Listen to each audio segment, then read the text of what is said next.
All right, so first off, all praise to Yahweh in the name of His Son, Yahweh Shai, in the name of the Holy Spirit. All right, double honors to my elders, apostles, and the bishops of Great Millstone, otherwise known as GMS for short, but also known as the Prophets of Doom. These are where I have learned this truth and where I am still learning this truth, and also shalom to the remnant and the elect of Israel. Lord willing, I am of that number. All right, this is right on the heels of the previous video. All right, this is part 3. Speaking of Revelation chapter 13, specifically verses 16 and 17.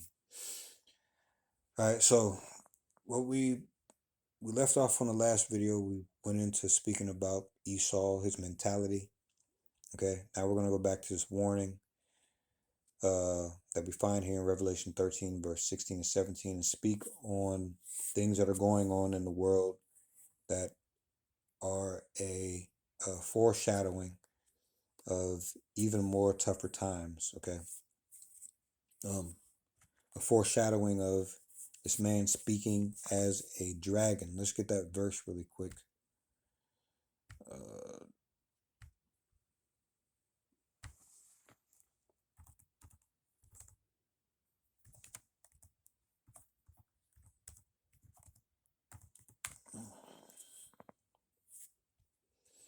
this is Revelation 13 and verse 11. All right, when it speaks about the second leg of Rome. Okay, the beast from the earth.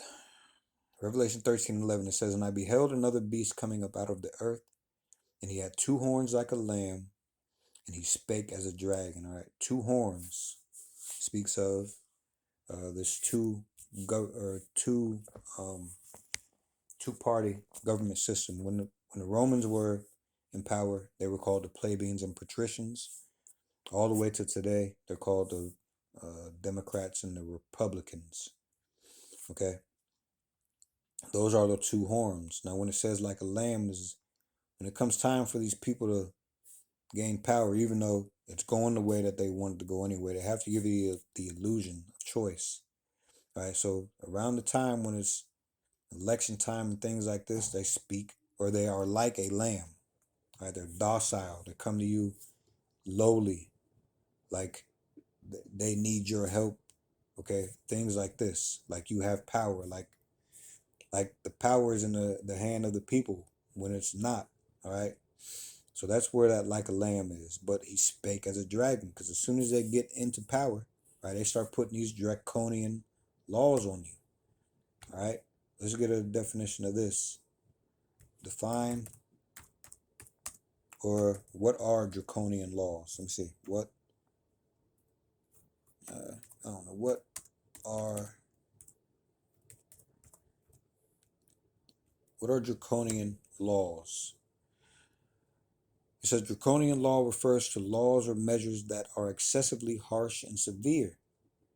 The term comes from ancient Athenian legislator Draco, who established a legal code in the 7th century BCE that was notorious for its severity, with punishments often being death or even minor offenses. Today, draconian is used to describe any unusually cruel or strict legislation or measures that lack mercy. Now, while they have you caught up in bread and circuses, all right, entertainment or distractions, they put these laws on the books.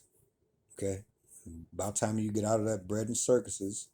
Even though the men of the Lord tell you of these traps, they tell you about the bread and circuses. They tell you that these people are liars, cannot be trusted. Most of the world don't hear this. All right, so about time you look up. There are more laws, okay, that lack mercy. All right, that are unusually cruel or strict. Okay, and you don't notice it because you are too busy being distracted. These people have to put what they're doing in writing. All right, they have to tell you before they do it. It seems. All right. Okay. Let me see. So modern usage, it says the adjective draconian is used today to describe any law, rule, or policy that is considered uncommonly harsh or oppressive. An example of that, it says a recent example is a law in Zimbabwe that's been called draconian by the opposition for its severe penalties, including up to 20 years in prison for acts that damage the country's sovereignty and national interest. And I like how they used Zimbabwe as a to point over there. All right, things are happening over here in Babylon the Great. All right, also draconian. Okay, for example, 2020. All right, they man, tried to change their own science, right, to fit the narrative, to have you to push a certain solution on the people, all right, when really was a problem a real problem. All right, you got to read between the lines with that also. All right, so now that we understand what draconian laws are, let's go back to Revelation 13 and 11 again. It says, and I beheld another beast coming up out of the earth, and he had two horns like a lamb, and he spake as a dragon. Okay, so you understand this. All right. Verse 12 says, and he exerciseth all the power of the first beast before him, and causeth the earth and them which dwell therein to worship the first beast, whose deadly wound was healed. We touched on this when we spoke about the Renaissance, okay, back in the 14th through the 17th century, where they went out to deceive. Okay. All right. And that was the deadly wound being healed. Because what happened before the Renaissance? Renaissance means renewal or revival. Right? It is the renewal and revival of this Edomite dominion. Okay? So now let's go back here. What were we reading to get on there? I can't remember. Anyway, so we've pointed out who Esau is. Right, we've pointed out how he uses bread and circuses. We pointed out how he'll act as a lamb, meaning docile or lowly, all the while hiding, right, these laws that he's putting on legislation while you're not looking or while you're not paying attention. All right. Two horns like a lamb, spake as a dragon. Okay. So now where we want to go is to an example of something that could be a trap. All right. More likely is it is heading towards, and it's not. I'm not going to say more than likely. This is heading towards this future of this man causing all to receive a mark, all right, which is the micro C hip. All right, this is just another baby step in that direction. All right, not to say that there's a certain timeline for this to happen. Okay, they can take one baby step and then push it all the way, or they can take a couple baby steps and then push it. All right, but what we do as men of the Lord, all right, as a watchman for Israel, all right, we point these things out because we can see where it's headed. Okay, we can see where it's headed, and we tell you step by step, regardless if it's a real step or a fake step. All right, we tell you of these things so that you can take heed. All right, which most of you won't. Most of you Israelites won't take heed. Anyway, so what I typed into Google was how many countries are headed toward a digital ID or planning for a digital ID. It says over 100 countries have national IDs, and a significant number are either implementing or planning digital versions, with the European Union aiming for a digital identity wallet for all citizens by 2026. Now, hold on, there was something else that. All right, you are a part, whether you know it or not, here in America, okay, you are a part of the European Union. As a matter of fact,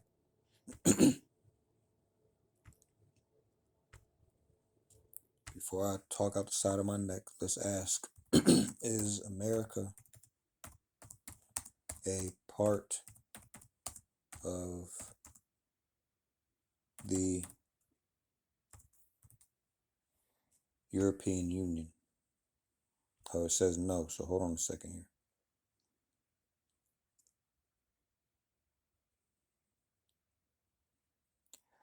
Listener that says no, the United States is not part of the European Union. The EU is a political and economic union of 27 European countries, while the United States is a separate nation in North America that maintains a strong partnership with the EU.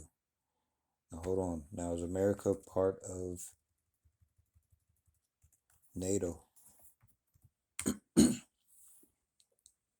Yes, the United States is a founding member of NATO and is still likely a member today. The North Atlantic Treaty Organization is a military alliance with 32 member countries from North America and Europe, and the U.S. was one of the 12 original members that formed it in 1949. Now, there were 10.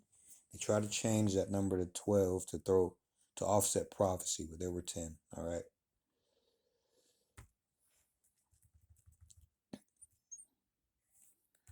Let's ask this. Is America part of...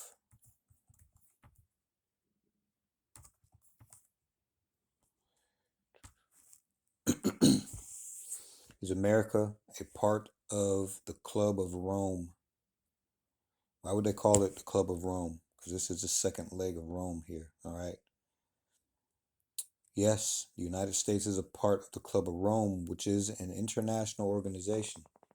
The Club of Rome has a national association in the USA and includes members of the US, such as former politicians, business leaders, and scientists. Okay.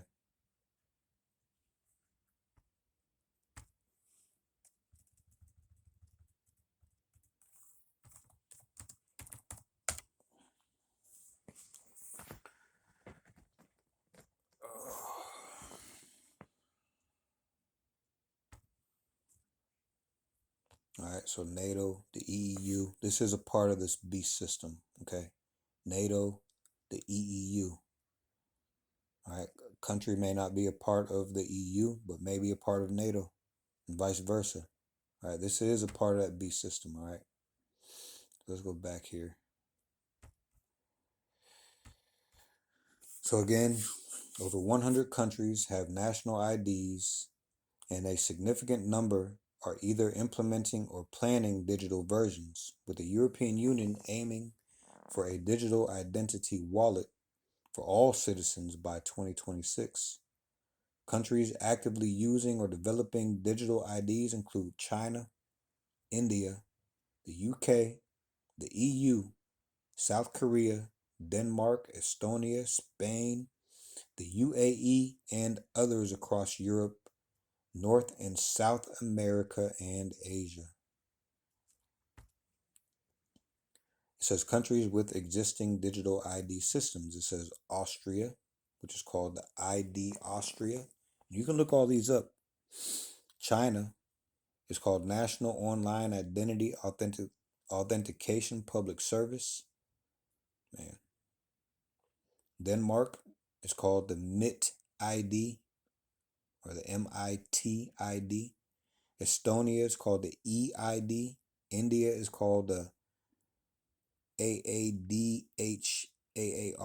I don't know how to pronounce it. So South Korea is called the Mobile Identification App. Singapore is called Sing Pass. Spain is called MIDNI, MIDNI. The UAE is called the UAE Pass. Costa Rica is called the Identidad Digital. What is that? Costarricense. Man. Countries with planned or in progress digital ID systems. The European Union says plans to roll out a European Digital Identity or EID wallet to all citizens by the end of 2026, which is what we read earlier. The UK or United Kingdom, it says plans to make a digital ID mandatory for all citizens. I think, man, what is that? What is his name? Starmer? I can't think of his name, but he pretty much already announced it. I cannot think of the cat's name. All right, anyway, Australia, it says, has a national digital identity system with ongoing updates. Canada, developing frameworks for its digital ID. Kenya, working on a model for a fully digital national identification system. Now, I do want to look up Kenya for a second. It was a headline. maybe. I could be. We learn so much and go over so many news stories that I just want to be sure before I.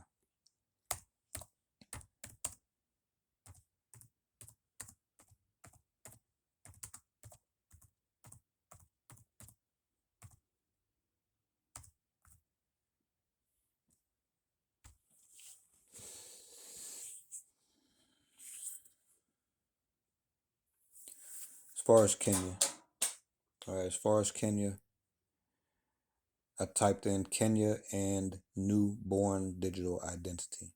It says Kenya is piloting a new digital identity system for newborns that uses biometric data like fingerprints to link them to a digital vaccination and health record from birth. This is a new initiative being tested at the Kinongo Sub-County Hospital and aims to improve real-time record management and expand vaccination coverage by creating a unique, secure digital identity for each child from a very early age. This project is separate from the older Huduma Namba national identity system, which primarily targeted adults and faced challenges with inclusivity. Man, let's look at this for a second. So under the section of how it works, it says biometric enrollment. It says the system collects a child's fingerprints at birth, sometimes as young as 2 hours old.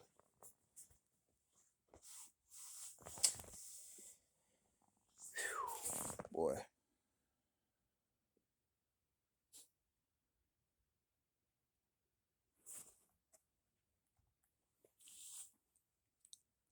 Man.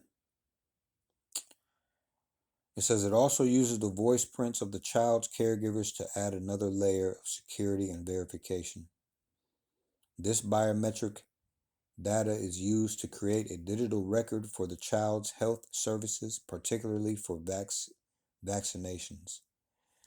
The goal is to move away from the older, outdated paper-based systems and create more efficient real-time system for managing a child's health and identity. Listen, man.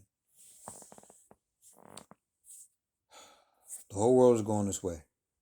Esau Edom is crafty, all right? Remember, the wicked, the earth is given into the hand of the wicked, all right?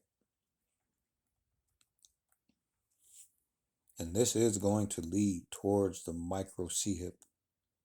All right, this is going to lead towards the mark of the beast, man.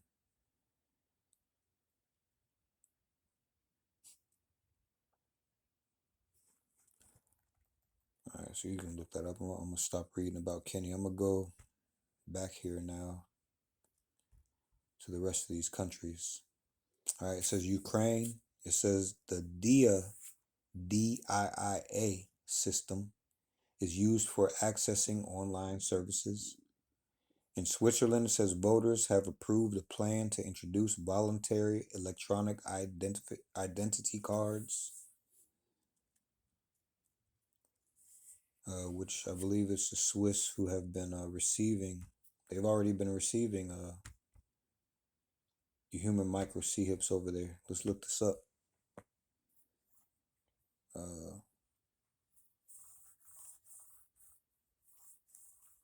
Let me see.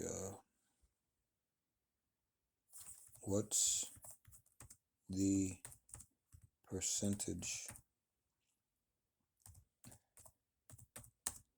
of the Swiss population whom have received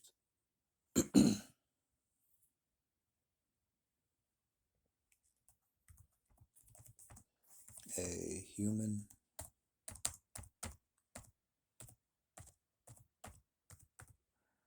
micro C-hip. Let's see.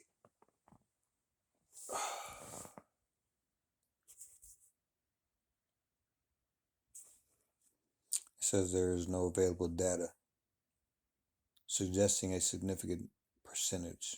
Let's just see if something. I gotta ask this question a different way.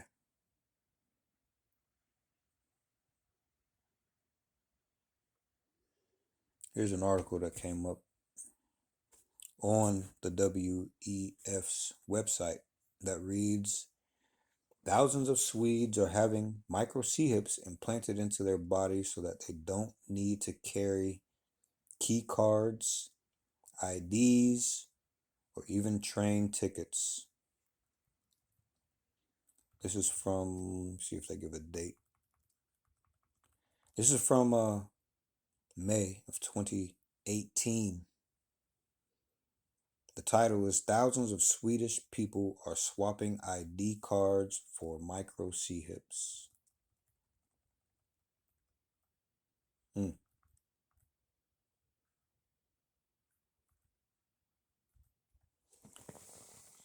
going to show you this picture really quick. Look at that. Karoks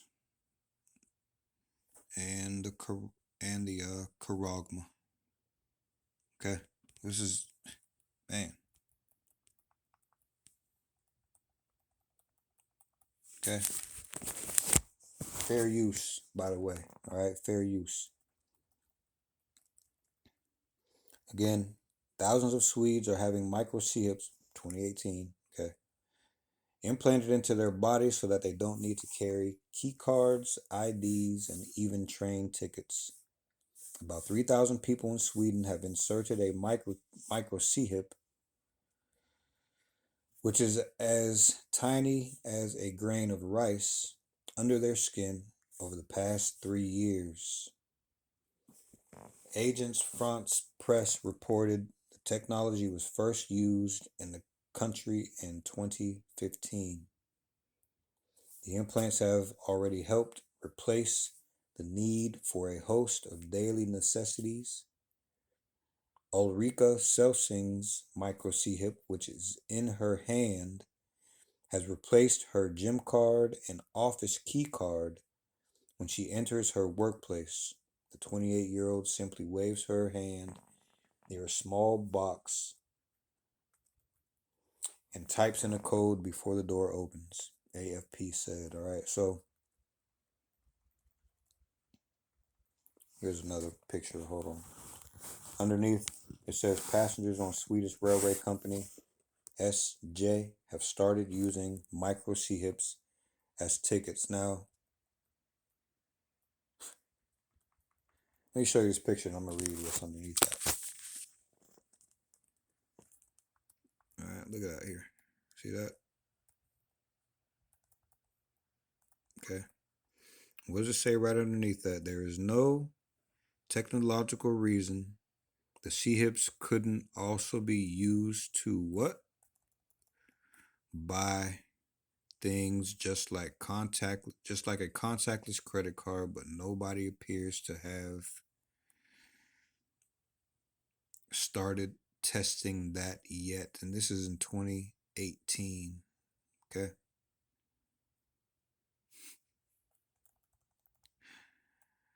All right. You see what's going on here. We're reading about digital IDs at the beginning of this video, but you see what is headed. All right. They use Sweden as an example of where they want to be. Okay. This is where they want to be. All right. So again, fair use. Again, all right. So that just, well, that came up. Let me see right at the, oh, I should have saved that. Oh, it's right here.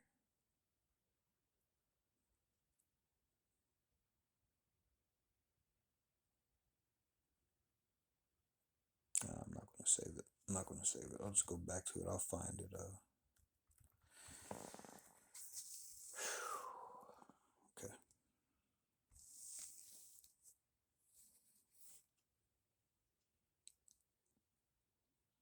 All right, so I had it wrong. Key points regarding human micro C-hip implants. Location. The trend is centered in Sweden, not Switzerland. All right, so my bad.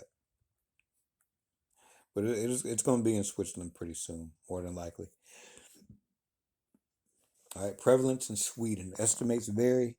Estimates vary, but reports suggest around 3,000 to 30,000 people in Sweden have micro C-hips implanted, which is a tiny fraction of the total Swedish population, over 10 million. Purpose. These C-hips are typically the size of a grain of rice and use radio frequency identification, or RFID, or near field communication, NFC technology, to replace key cards, ID cards, gym passes, and e-tickets, offering convenience. This is how they're going to get a lot of people, all right, with convenience, with that C word, convenience and peace and safety. They're going to get a lot of people with that. It says the implants are entirely voluntary and driven by individuals and private companies, not government mandates. It's going to come to that, though. All right. Let's see. Okay. Anyway, let me check this time. All right. Let me shut this window now. Go back here. We stopped at Switzerland's love. Ireland. It says Ireland successfully piloted a national digital wallet and is preparing for implementation in line with EU regulations. Okay. The micro C-hip is just a hop, skip, and a jump, all right, away. Okay. If that. All right. The plan, I mean, the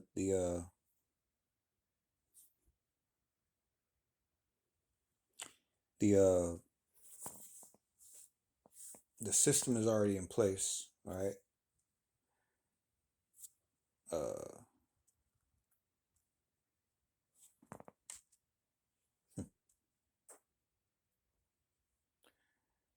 The infrastructure is already in place for this, all right? They just have to keep baby stepping it to get this pushed, all right? Remember, there's going to come a time where a problem is going to be had amongst the people, and it's going to cause for a certain reaction, and then they're going to present this thing. And the men of the Lord have been telling you that this is what this is, all right, for a long time now. Will you listen, or will you take heed, or will you even consider the men of the Lord's words when you hear of this thing being pushed? All right, whether they tell you it's voluntary or not, what will you do? Will you consider the Lord's words or not? All right, Lord willing, I will. Okay, what the Lord can do, He can take the spirit from me. All right, anytime, or He can keep it on me. All right, Lord willing, He keeps His spirit on me to keep watching out for these things and to be one of the people that Revelation 3 and 10 speaks about. Let's go there for a second before we cut the video. All right, Revelation 3 and 10. It reads, "Because thou hast kept the word of my patience, I will also keep thee from the hour of temptation, which shall come upon all the world to try them that dwell upon the earth." Revelation 3 and 11, it says, "Behold, I come quickly. Hold that fast which thou hast, that no man take that crown." And what do we have, right? We have this wisdom, knowledge, and understanding. Okay? So, I don't know. We'll visit this subject again, all right, ad nauseum, okay, Lord willing. So with that, I hope this came through as sincere and edifying. With that, all praise to Yahweh, in the name of His Son, Yahweh Shai, in the name of the Holy Spirit.